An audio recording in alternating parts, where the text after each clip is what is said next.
ada fenomena yang menarik ngomong-ngomong tentang pesugihan tadi. Gimana Mat namanya Mat? Yang begini dulu tuh? Kemukus. Kemukus. Apal semua ada langsung. Dah. Pusing. Tapi Keibo itu gimana? Ya, itu kan bukan, kalau itu kan berarti kan kita harus melakukan riset ulang.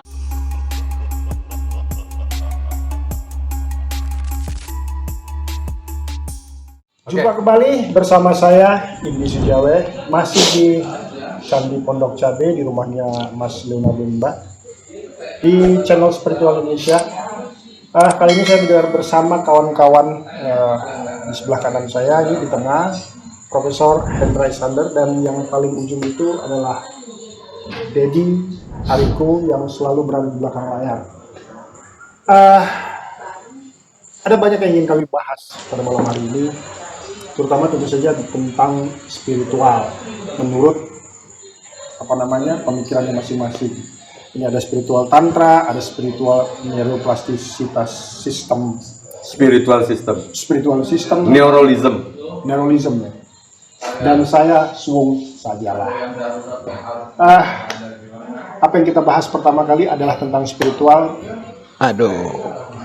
Serem amat pembicaraan. Tapi ini Menakutkan. tentang fakta spiritual. Karena kan sebelumnya kan tadi ini sesi Spiritual. ini Om Leonardo Limba kan.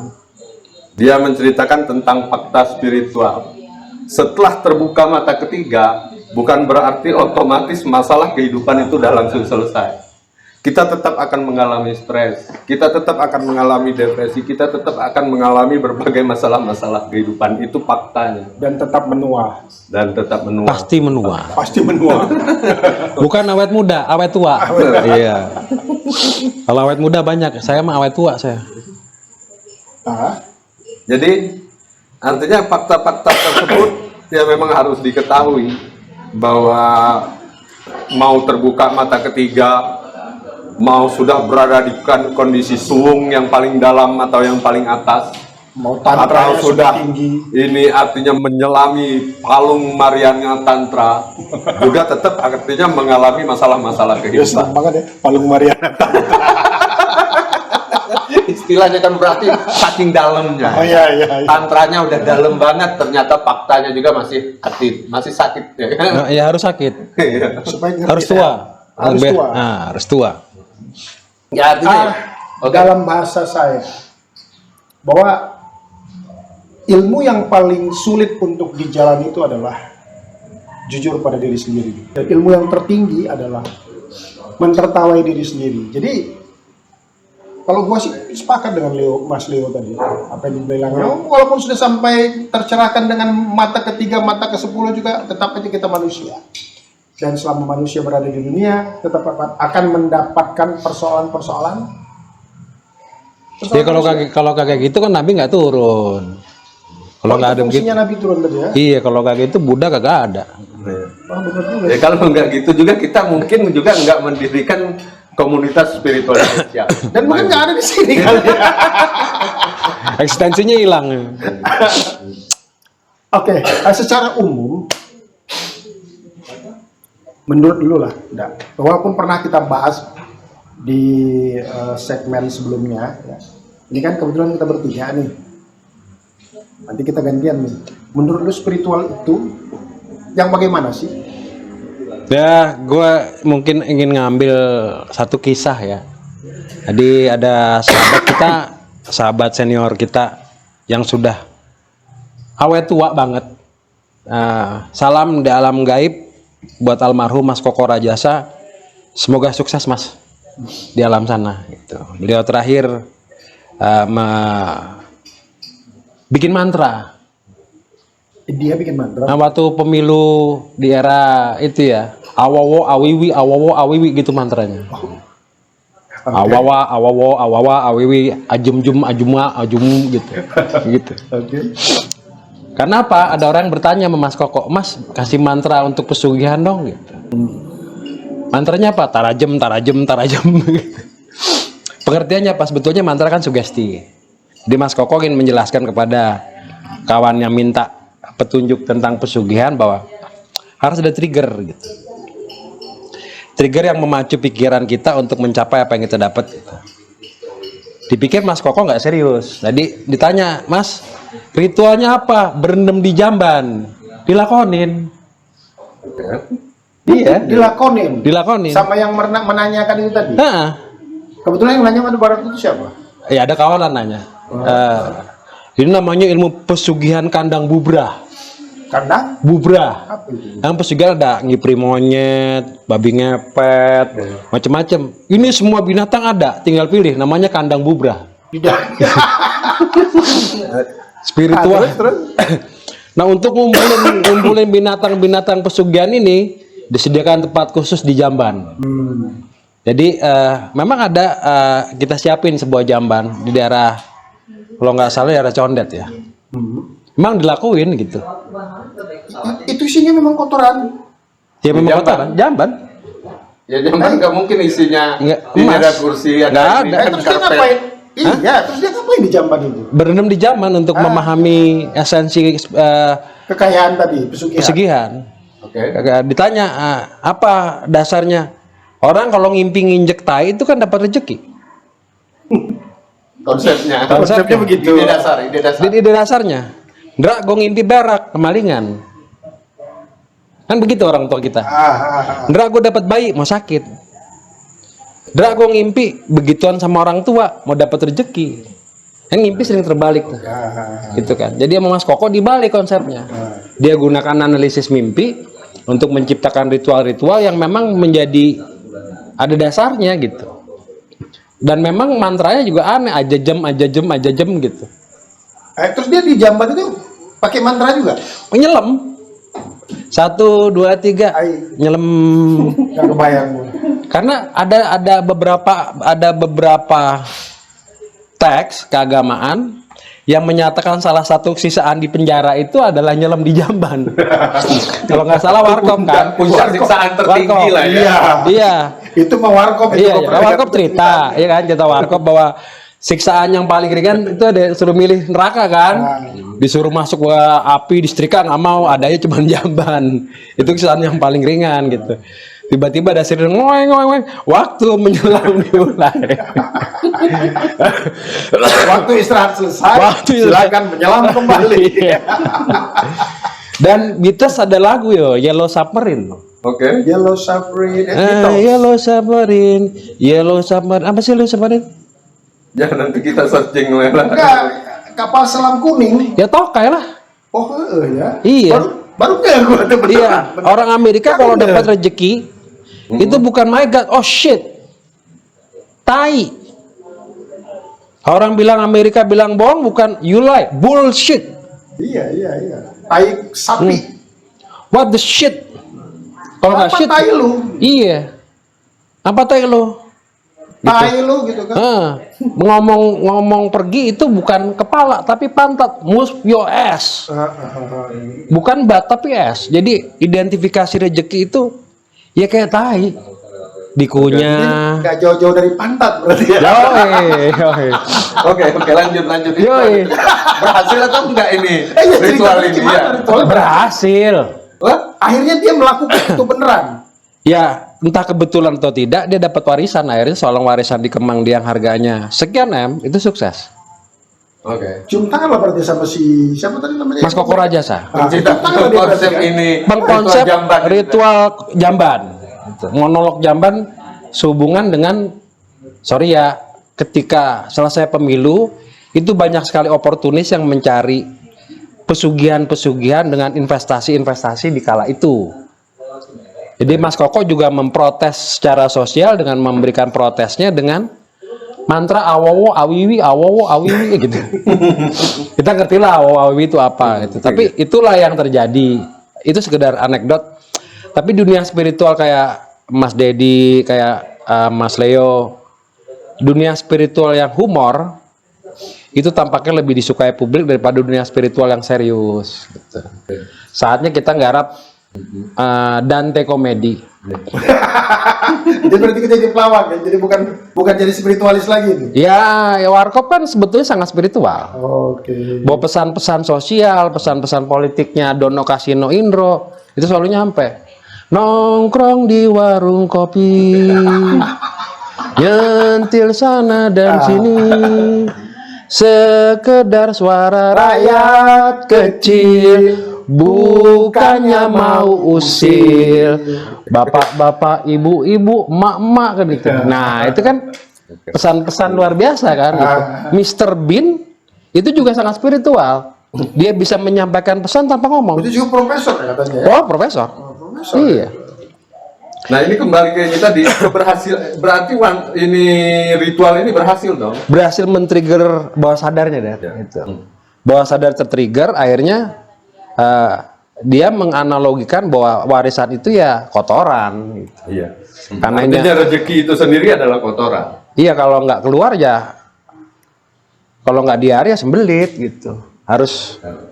Yang saya juga tertarik sama ada teman kemarin, Bang Kemi nyatakan begini.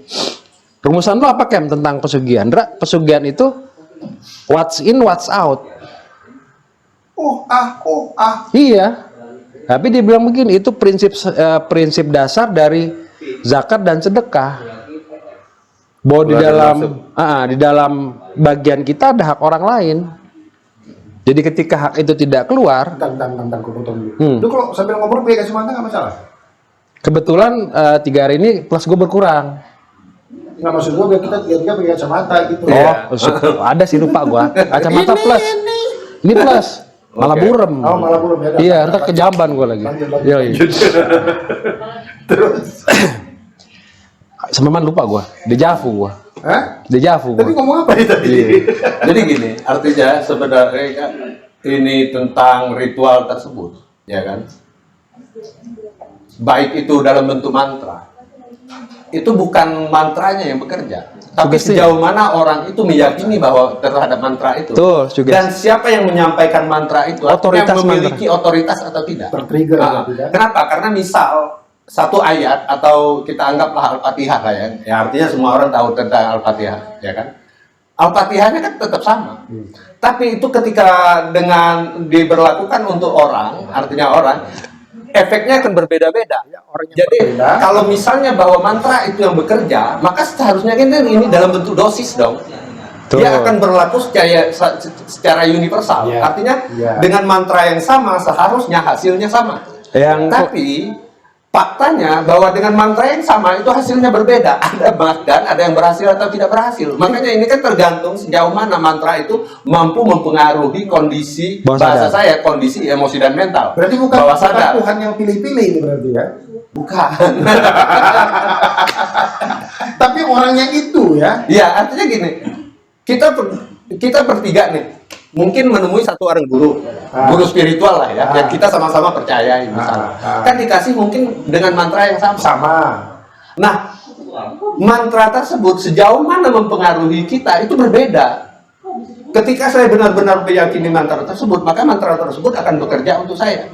Nah, ketika ini Profesor Hendra mungkin meragukan mantra tersebut, maka mantra tersebut tidak ada efek, artinya tidak bekerja untuk Profesor Hendra. Begitupun juga dengan Bang Indi gitu loh. Jadi walaupun mantranya sama, karena mantra ini bukan hal yang memang yang lebih urgensi, tapi tentang bagaimana itu mempengaruhi kondisi emosi dan mental manusia. Jadi walaupun kalau misalnya mantranya yang bekerja, artinya mantranya yang mempunyai fungsi, seharusnya dengan mantra yang sama maka akan berhasil sama. Bentar. Berarti dengan demikian, gua bisa mengambil satu kesimpulan. Kesimpulan aja lo. Kesimpulan langsung dia. Iya dong. Terus Berarti yang pertama supaya mantra tadi berhasil adalah otoritas sang pemberi mantra. Ya. guru sakti. Atau bagaimana seni kita membuat orang itu percaya terhadap mantra. Nah, kalau di tantra namanya sakti. Orang yang punya otoritas tertinggi disebut orang sakti. Orang sakti. Yoi. Itu artinya kan kita mempunyai seni bagaimana orang mempercayai mantra tersebut. Beberapa orang kan bisa aja mengatakan bahwa oke, mereka tidak percaya dengan saya, tapi saya mempunyai otoritas yang lebih tinggi, mungkin dengan mengatasnamakan Tuhan atau dengan mengatasnamakan leluhur. Jadi otoritas yang digunakan adalah otoritas yang dianggap mampu mempengaruhi yang orang memberikan tersebut. mantra tadi orang tersebut Gitu. Ya artinya kan ini para dukun ya juga sering ini mungkin mereka ini mengatakan bahwa mungkin otoritas dari leluhur, mungkin otoritas dari sosok-sosok yang dianggap keramat dan lain-lain. Itu kan seni tentang bagaimana membuat orang atau mempengaruhi orang sehingga mempercayai mantra tersebut. Ada fenomena yang menarik ngomong-ngomong tentang pesugihan tadi. Gimana Mat namanya Mat? Yang begini dulu tuh? Kemukus. Apa semua ada langsung ngomong. Dah. Pusing gua langsung. Kalau itu ada langsung terkemukus. Bukan begitu, karena terlepas kita pernah atau tidak, mungkin terpikirkan untuk mencoba. Bukan karena kekayaannya, mungkin mencoba karena ingin begininya. Ya mungkin kejorok, pikiran kita sama-sama jorok kan. Aku nggak jorok kan? Lu aja. Lo ngomongin tai kan dijorok dulu, awalnya dijorok kan gitu. Iya. Mengenai kemukus tadi. Ini nggak jorok, tai jorok. Iya. Kalau yang ini nggak jorok. Apa ini? Kojor. Mengenai kemukus tadi. Oke. Bisa nggak ada perbandingannya dengan apa yang kita sama saja, bukan ritual begininya yang memiliki kekuatan, tapi tentang keyakinan ketika begini itu menghasilkan sesuatu. Energi. Artinya kan asumsi kita terhadap ritual tersebut, asumsi manusia terhadap ritual tersebut. Nah, orang yang tidak memiliki artinya ini tidak memiliki keyakinan terhadap itu, atau mungkin begini.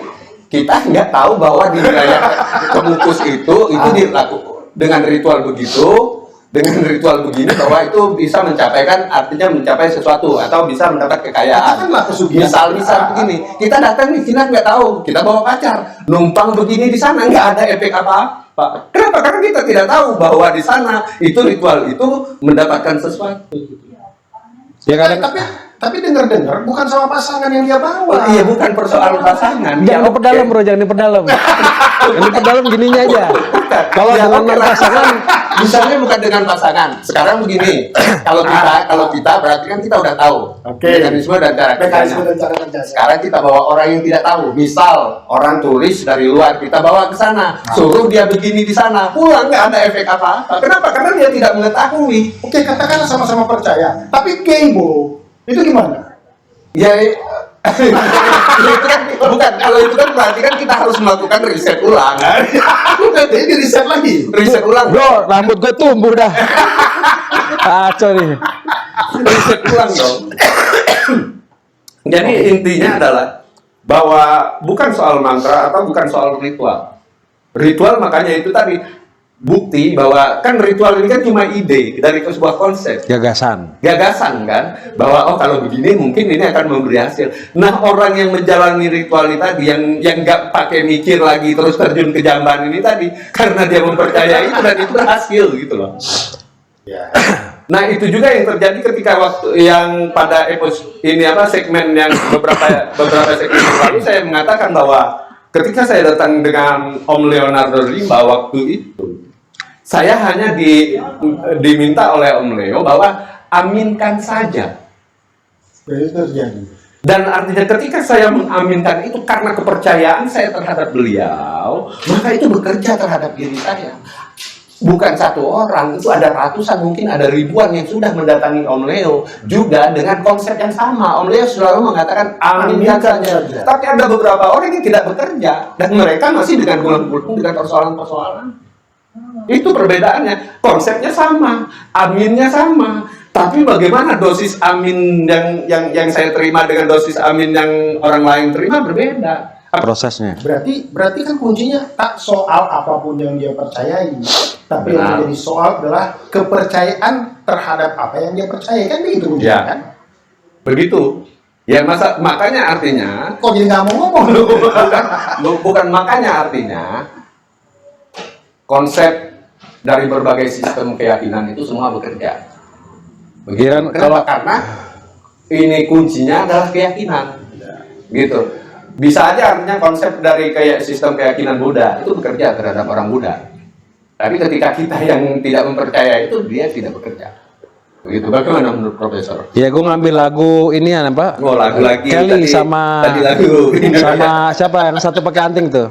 I'm gonna have faith, the faith, the faith.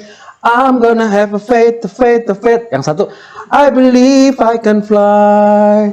I believe I can touch the sky. Yang satu believe, yang satu faith. Yang satu believe. I'm gonna have faith, the faith, the faith. Yang satu faith. Ya, yang satu I believe I can fly. Yang satu yakin kan? I gonna have a faith, the faith, the faith. I have a faith, the faith, the faith. Yang satu melankolik. I believe I can fly. I believe I can touch the sky. Yang ingin lu sampaikan apa tuh maksudnya? Faith and belief. Oke. Kalau faith tekanannya lebih kuat. Kalau belief tekanannya ada rasionya. Sedikit. Tapi kan sama-sama percaya maksudnya kan? Enggak. Yang Iya dong. bahasa Arab yang satu yakin. Yang satu ainul yakin. Ah, itu hainul yakin. Anak beli dangdut, ente kasih dangduhot. Anak nggak mau bayar, ente anak pesen dangdut, ente kasih dangduhot. Jadi yang satu faith, yang satu belief. Makanya dalam antropologi ada belief system, ada faith. Nah kalau faith itu nggak ada sistem. Ya, yang paham gue gitu. Faith hanya diaminkan, tapi sistem itu ada pranata, belief system, tapi nggak ada faith system.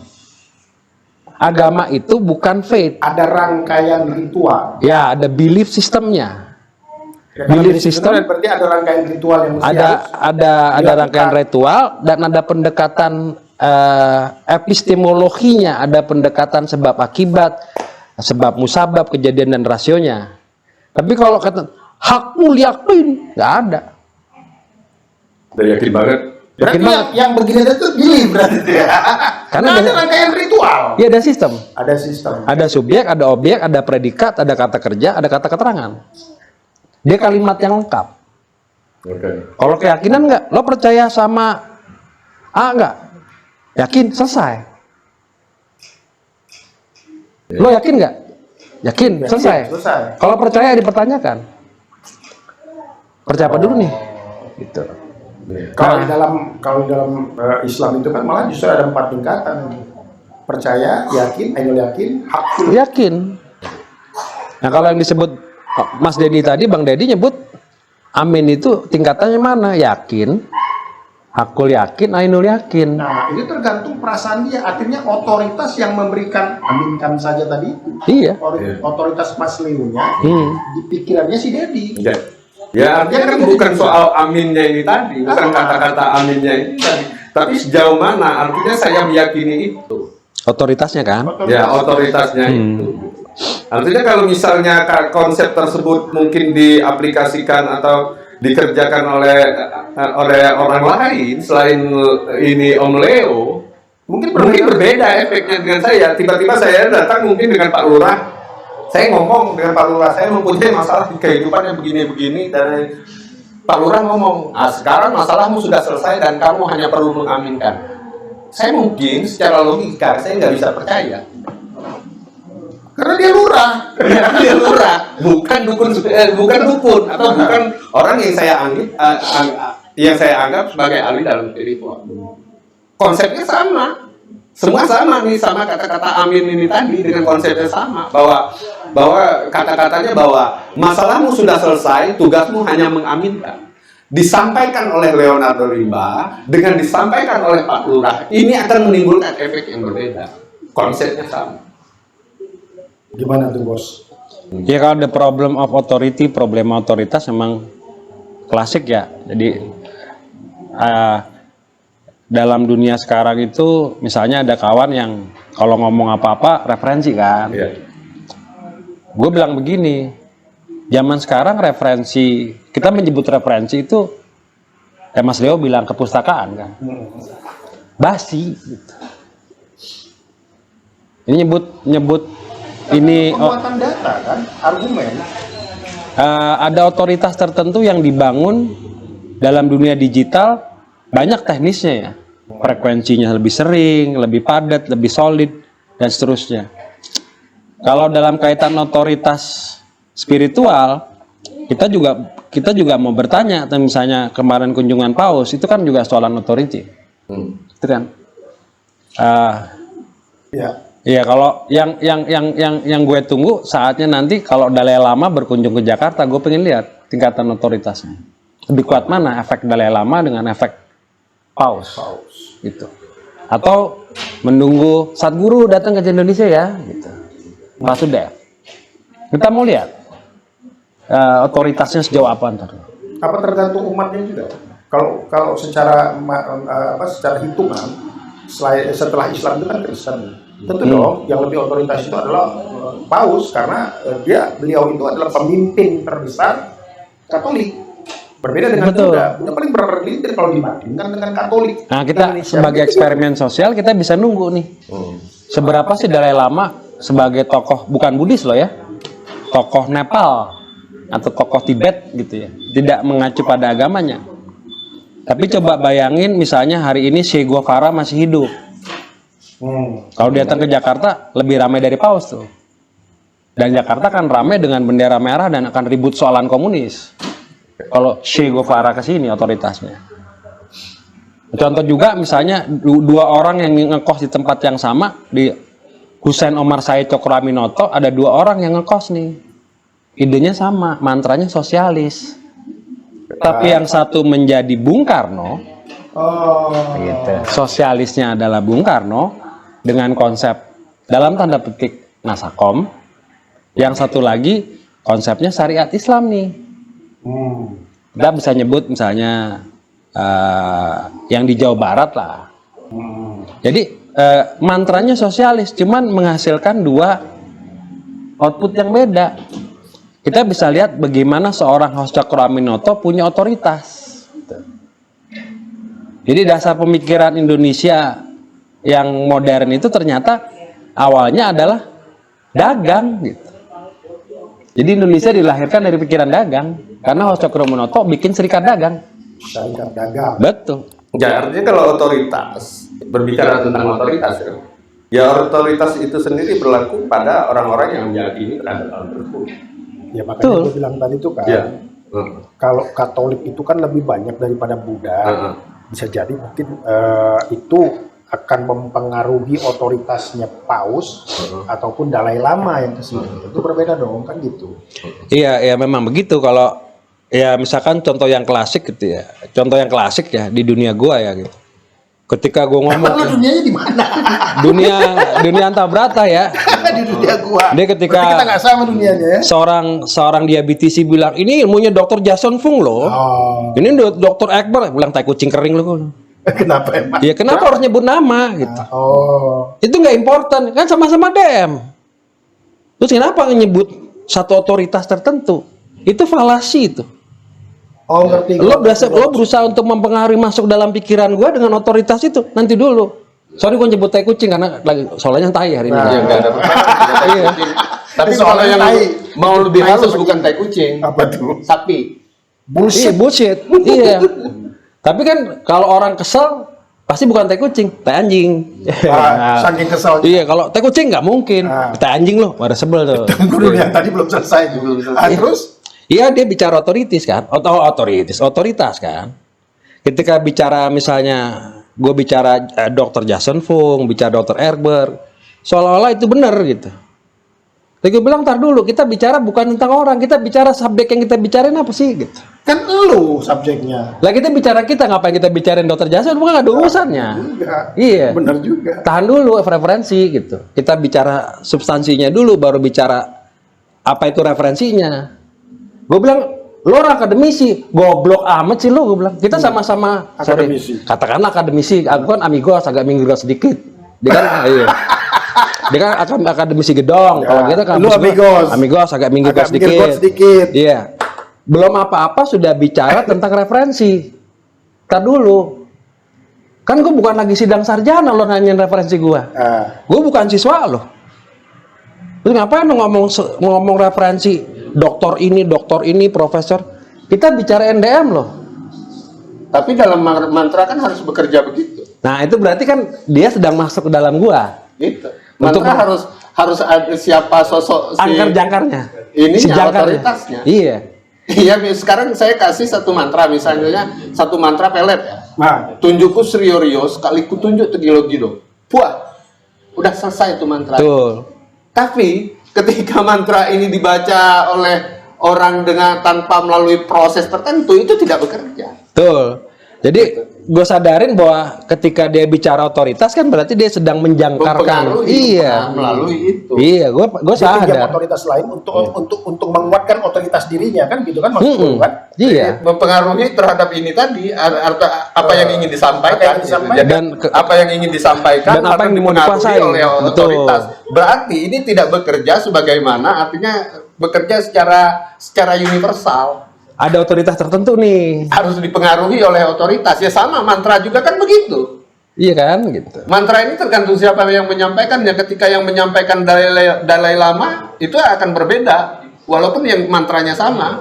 Jadi berarti benar ya kesimpulan gue yang pertama adalah otoritas sang pemberi mantra, oke ya. Yang kedua, kepercayaan, Keyakinan dulu. keyakinan, Tingkat sistem keyakinan. kepercayaan terhadap Ya. mantra tadi berarti kan. Ah. 3. Yang ketiga, Itu sistemnya. sistem belief sistemnya. Yang satu faith-nya. Yang satu faith-nya. Oke, kawan-kawan, ini cerita spiritual ngalor ngidul ya. Mungkin akan kita Ngidul aja jangan ngalor Dewi Lanjar. akan kita sambung ngidul lagi aja. ke Iya. episode berikutnya ya. Karena memang kayaknya pada malam hari ini mungkin lagi apa namanya? Lagi naik di gulanya 3 nih.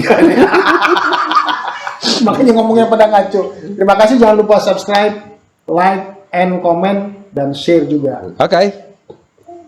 Gimana gini? Gini, terserah. kalau gua begini.